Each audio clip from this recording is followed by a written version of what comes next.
untuk membahagiakan hati Yazid, maka Ubaidillah mempersembahkan kepala Husain. Lalu kemudian di depan Yazid, tongkat pendek mereka tusuk-tusukkan ke celah bibir kepala Husain. Sahabat Nabi yang hadir melihat peristiwa itu meneteskan air mata. Itulah bibir mulut yang pernah dicium oleh Rasulullah sallallahu alaihi wasallam.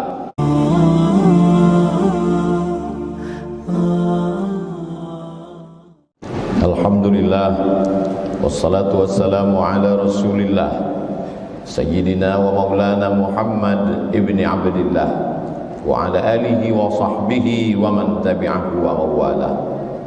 Asyhadu an la ilaha illallah wahdahu la syarika lah, wa asyhadu anna sayyidana Muhammadan abduhu wa rasuluhu la nabiyya ba'dah. Allahumma salli ala sayyidina Muhammadin nabiyil ummi wa ala alihi wa sahbihi wa barik wa sallim. Qala Allah ta'ala fil Qur'anil 'azim wa huwa asdaqul qailin. A'udzu billahi minasy syaithanir rajim. Ya ayyuhalladzina amanu taqullaha haqqa tuqatih wa la tamutunna illa wa antum muslimun. Wa qala ta'ala fi ayatin ukhra, ya ayyuhalladzina amanu taqullaha wa qulu qawlan sadida yuslih lakum a'malakum wa yaghfir lakum dhunubakum wa man yuti'illaha wa rasulahu faqad faza fawzan 'azima. Ibadallah, usikum wa nafsi bitaqwallahi wa ta'atihi faqad fazal muttaqun. Hadirin jamaah Jumat yang dimuliakan Allah Subhanahu wa ta'ala. Dia bawa pasukan berkuda hanya 32 orang saja. Yang berjalan kaki 40 orang. 72 orang yang terdiri dari orang tua, anak-anak dan perempuan. Lalu kemudian dikeroyok 40.000 pasukan. Tidak berimbang, karena bukan dua pasukan yang bersenjata. Rombongan 72 orang itu dipimpin oleh Sayyidina Al-Husain. Mengapa kita sebut dia Sayyidina? Karena Nabi yang mengatakan Innal Hasan wal Husain Sayyida syababi ahlil jannah. Sesungguhnya Hasan dan Husain Sayyid, pemimpin anak-anak muda penghuni surga. Anak-anak muda yang gugur mati sebagai syahid nanti masuk ke dalam surga. Pemimpinnya adalah Sayyidina Al-Hasan, Sayyidina Al-Husain. Sayyidina Al-Hasan meninggal sebagai syahid karena dia mati diracun. Sekarang tiba giliran adik kandungnya bernama Sayyidina Al-Husain, membawa 72 orang. 32 orang yang naik kuda, yang lain berjalan kaki dengan tenang. 40.000 pasukan sudah disiapkan oleh Ubaidillah bin Ziyad. Sebenarnya Yazid tidak terlalu takut kekuasaannya hilang, tapi Ubaidillah yang saat itu menjabat sebagai gubernur Kufah khawatir kalau sampai Yazid tumbang, Husain naik, maka hilanglah jabatanku. Maka dia kirimlah panglima-panglima perangnya, Syamar ibn al-Jawshan, Umar bin Sa'ad, Zur'ah bin Sinan. Lalu kemudian Syamar berteriak, bunuh Husain. Maka mereka memenggal kepala Sayyidina Al-Husain, lepas kepala itu dari badan. Lalu kepala Husain mereka giring ke keliling negeri. Mereka ingin menunjukkan kepada rakyat bahwa kami kuat, kami berkuasa. 40.000 pasukan tentara kami meluluh lantakkan pasukan cucu Nabi Muhammad sallallahu alaihi wasallam. Untuk membahagiakan hati Yazid, maka Ubaidillah mempersembahkan kepala Husain. Lalu kemudian di depan Yazid, tongkat pendek mereka tusuk-tusukkan ke celah bibir kepala Husain. Sahabat Nabi yang hadir melihat peristiwa itu meneteskan air mata. Itulah bibir mulut yang pernah dicium oleh Rasulullah sallallahu alaihi wasallam. Hari ini begitu sampai hati kalian, memenggal kepalanya, menusukkan tombak tongkat pendek ke celah-celah bibir, mulut dan giginya. Tapi mereka memang sudah dirasuki syahwat dunia. Tak ada sedikit pun takut mereka kepada Allah Subhanahu wa taala. Keliling negeri mereka bawa kepala itu untuk menakut-nakuti. Memang nampak dunia seperti tak adil. Sayyidina Al-Husain punya seorang anak laki-laki. Karena cinta dan sayangnya dia kepada ayahnya, maka dia beri nama anak itu Ali. Husain punya ayah bernama Sayyidina Ali, dan dia punya anak juga bernama Sayyidina Ali. Tapi Ali tidak seperti Husain. Dia tidak membawa pasukan untuk membalas kematian ayahnya, karena dia tahu memang ini tidak berimbang. Kalau kubawa pasukan, mereka juga akan mati seperti ayahku. Walaupun mereka mati syahid, tapi korban sudah terlalu banyak, kata Ali bin Husain.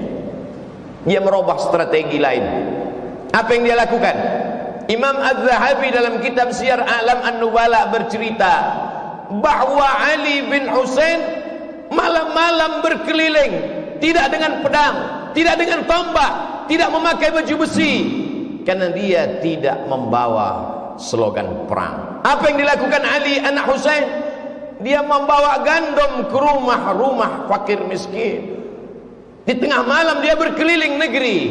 Dia lihat mana rumah anak yatim, dia letakkan gandum di depan pintu mereka. Orang tahu bahwa ini adalah gandum titipan Ali anak Husain. Lembut hati mereka. Gandum yang mereka makan berubah menjadi darah daging.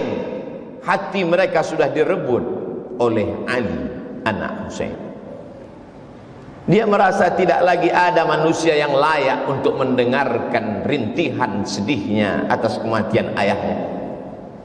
Betapa tidak, pasukan yang tidak berimbang itu dibantai habis, dibunuh, karena memang mereka tidak punya senjata dan kekuatan. Kekuasaan tidak lagi ada di tangan mereka. Maka dia hanya mengadu kepada Allah. Imam Az-Zahabi dalam Syiar A'lam An-Nubala mengatakan, kanal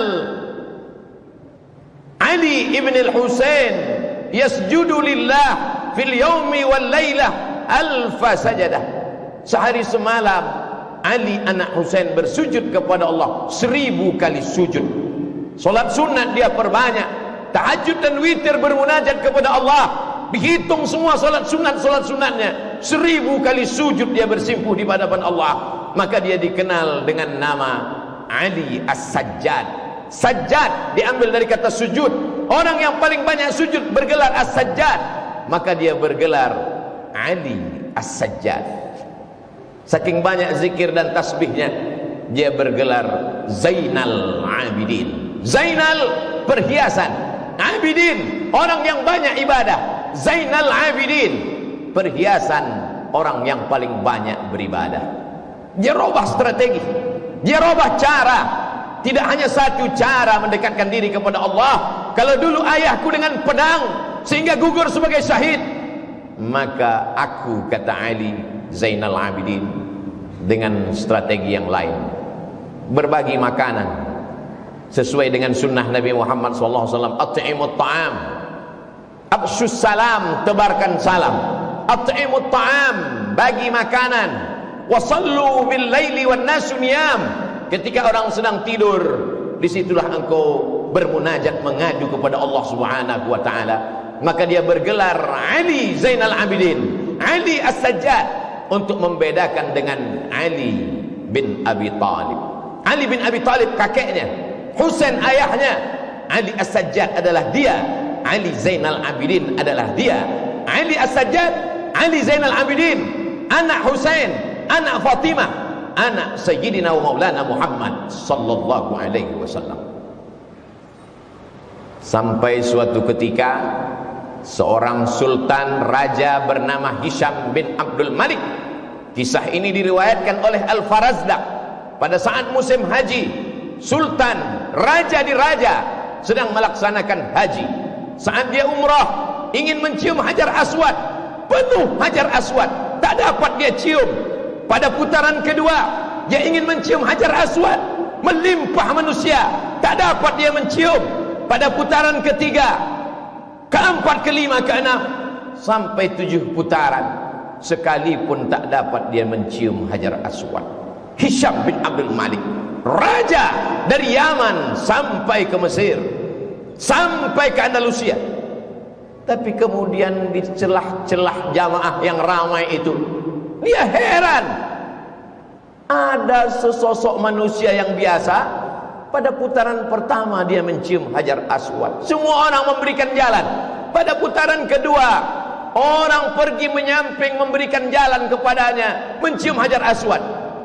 Berbisik kata di hati Hisham bin Abdul Malik, aku yang raja, aku yang sultan, aku punya tentara, aku punya kekuasaan, mengapa aku tidak bisa mencium Hajar Aswad?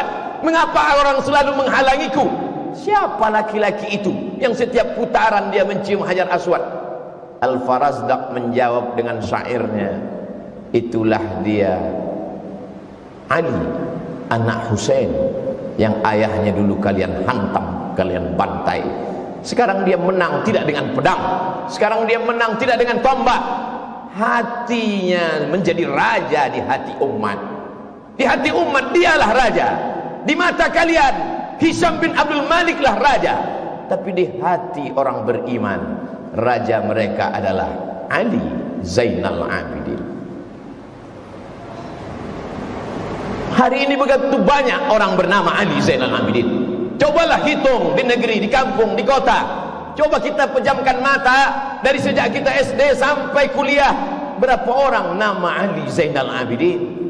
Ada seorang ulama besar, sekarang berada di Mesir, kadang-kadang dia berada di Uni Emirat Arab, dia belajar di Yaman, namanya Al-Habib Ali Zainal Abidin. Di Kuala Lumpur, Malaysia, ada ulama besar namanya Ali Zainal Abidin. Orang begitu bangga memberikan nama anak Ali Zainal Abidin. Adakah nama anak orang bernama Ubaidillah bin Ziyad hari ini? Adakah anak orang bernama Syamr ibnul Jawshan hari ini? Adakah anak orang bernama Zur'ah bin Sinan hari ini? Jangankan kuburnya, jangankan makamnya, memakai namanya pun orang benci. Tapi Ali Zainal Abidin tak pernah mati, harum semerbak. Ali Zainal Abidin punya anak dimuliakan bernama Muhammad Al-Baqir. Muhammad Al-Baqir punya anak dimuliakan bernama Ja'far Shadiq. Ja'far Shadiq punya anak dimuliakan bernama Ali Al-Uraidi. Ali Al-Uraidi punya anak dimuliakan juga bernama Muhammad. Punya anak dimuliakan juga. Muhammad Naqib punya anak bernama Isa, dimuliakan juga. Punya anak laki-laki bernama Ahmad Al-Muhajir. Ahmad Al-Muhajir, muhajir artinya pindah. Pindah dia dari Baghdad ke Yaman. Di Yaman dia beranak pinak. Anak pinaknya itu datang ke Nusantara membawa Islam dari keturunan Ali Zainal Abidin. Maka itulah marga-marga para habaib zuriat keturunan Rasulullah SAW. As-Saqaf, As-Segaf kata orang Nusantara. Al-Haddad, Al-Jifri bin Syihab bin Abi Bakar, melimpah ruah mereka. Lalu kemudian salah satu dari keturunan Ali Zainal Abidin itu menjadi mufti di kerajaan Mempawah di Kalimantan, bernama Husain Al-Gadri. Husain Al-Gadri punya anak laki-laki bernama Abdurrahman bin Husain Al-Gadri, orang pertama yang mendirikan kerajaan Islam Melayu di Kalimantan Barat, bernama Kerajaan Islam Melayu Al-Gadriyah. Istananya masih tegak berdiri hari ini di tepi sungai yang indah. Masjidnya masih besar hari ini, Masjid Al-Habib Abdurrahman bin Husain Al-Gadri. Begitu ternyata doa kakek mereka dulu yang teraniaya, anak cucunya tetap dapat berkuasa, tidak di Jazirah Arab, tidak di Yaman, tidak di Mesir. Kalau mereka berkuasa di Jazirah Arab itu biasa. tapi sampai di negeri Melayu mereka berkuasa di hati orang-orang Melayu yang bersyahadat asyhadu an la ilaha illallah wa asyhadu anna Muhammadan Rasulullah. Salah satu dari keturunan Ali Zainal Abidin bernama Utsman Syahabuddin. Orang Melayu memanggilnya Syarif. Syarif artinya mulia, karena memang yang mengalir dalam badannya darah mulia.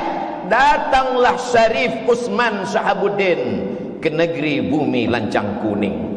Ketika itu Siak Sri Indrapura dipimpin oleh Sultan Abdul Jalil. Sultan Abdul Jalil punya anak seorang perempuan yang cantik jelita bernama Tengku Umbung. Begitu orang Melayu memuliakan zuriat keturunan Nabi, dinikahkanlah Tengku Umbung dengan Syarif Utsman Syahabuddin. Lahirlah sultan-sultan. Sejak itulah maka di awal nama Sultan Melayu Sultan Syarif Hashim, Sultan Syarif Kasim. 3 tempat mulia terhormat dijadikan sebagai namanya. Jalan Sultan Syarif Kasim, Airport Sultan Syarif Kasim, Universitas Islam Negeri Sultan Syarif Kasim. Doa dari kakek datuk buyutnya yang lama Ali Zainal Abidin, berkat sedekahnya, berkat ilmunya, berkat sujudnya, anak cucunya menjadi raja, menjadi sultan di negeri Melayu. Sampai hari ini mengalir pahalanya. Tengku Umbung Habib Syarif Utsman Syahabuddin dimakamkan berdampingan di tepi masjid pertama yang didirikan di kota Pekanbaru pada tahun 1762. Masjid itu didirikan oleh Sultan Abdul Jalil, diselesaikan oleh anaknya Sultan Muhammad Ali bin Sultan Abdul Jalil. Hari ini menjadi bukti sejarah. Tamu-tamu Habib-Habib yang datang ke Pekanbaru berziarah ke makam cucu Ali Zainal Abidin. Walaupun orang Pekanbaru sendiri banyak yang tak berziarah karena tak tahu. Begitulah Allah memuliakan orang-orang yang soleh. Sekarang kita tinggal memilih, apakah ingin mengikut menjadi anak cucu keturunan pikiran Ubaidillah bin Ziyad, Syamar bin Jausan, atau ingin mengikut langkah yang dilakukan oleh Ali Zainal Abidin. Ingat, kekuasaan hanya berakhir ketika malaikat maut mencabut nyawa. Hiduplah seperti Fir'aun, hiduplah seperti Jausan, hiduplah seperti Syamar, hiduplah seperti Qarun. Kelak kau akan mati juga menghadap Allah Subhanahu wa ta'ala. Yang menjadi Syamar bin Jausan mati dengan kekuasaannya, yang menjadi Ubaidillah bin Ziyad mati dengan kekuasaannya, yang menjadi Ali Zainal Abidin kekal sampai hari kiamat. Fa'tabiru ya ulil absar. Barakallahu li wa lakum fil Qur'anil azim wa nafa'ani wa iyyakum bima fihi minal ayati wadh-dhikril hakim wa taqabbala minni wa minkum tilawatahu innahu huwal ghafurur rahim. Bismillahirrahmanirrahim.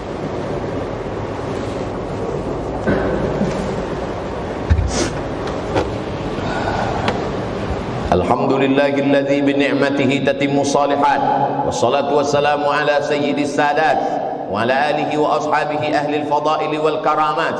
Asyhadu an la ilaha illallah wahdahu la syarikalah wa asyhadu anna sayyidana Muhammadan abduhu wa rasuluhu wa safiyyuhu min khalqihi wa khaliluhu addal amanah wa ballagha ar-risalah wa nasaha lil ummah wa tarakana 'ala al-mahajjatil bayda lailuha kanahariha la yazighu anha illa halik.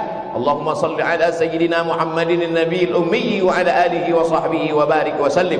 Qala Allah ta'ala fil Qur'anil azim wa huwa asdaqul qailin. A'udzu billahi minasy syaithanir rajim. Bismillahir rahmanir rahim. Wal 'ashr. Innal insana lafi khusr illa alladhina amanu wa 'amilus shalihat wa tawasaw bil haqqi wa tawasaw bis sabr.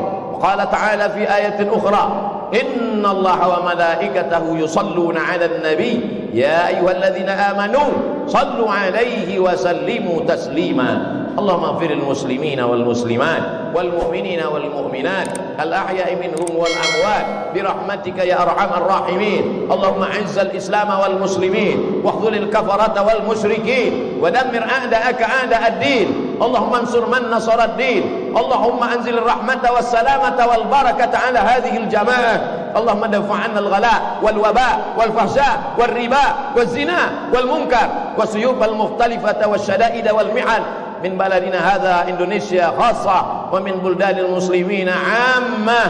Allahumma ansur ikhwanana al-mujahidin al-mustad'afina fi Palestin wa fi Rohingya wa fi kulli makan min masyariqil ardi ila magharibiha. Ibadallah, usikum wa nafsi bi taqwallah wa ta'atihi faqad fazal muttaqun. Innallaha ya'muru bil 'adli wal ihsan wa ita'dzil qurba wa yanha 'anil fahsya'i wal munkari wal baghi ya'idhukum la'allakum tadhakkarun. Fadhkurullahal 'azima yadhkurkum was'aluhu min fadlihi yu'tikum. Wallahu ya'lamu ma tasna'un. Aqimis shalah.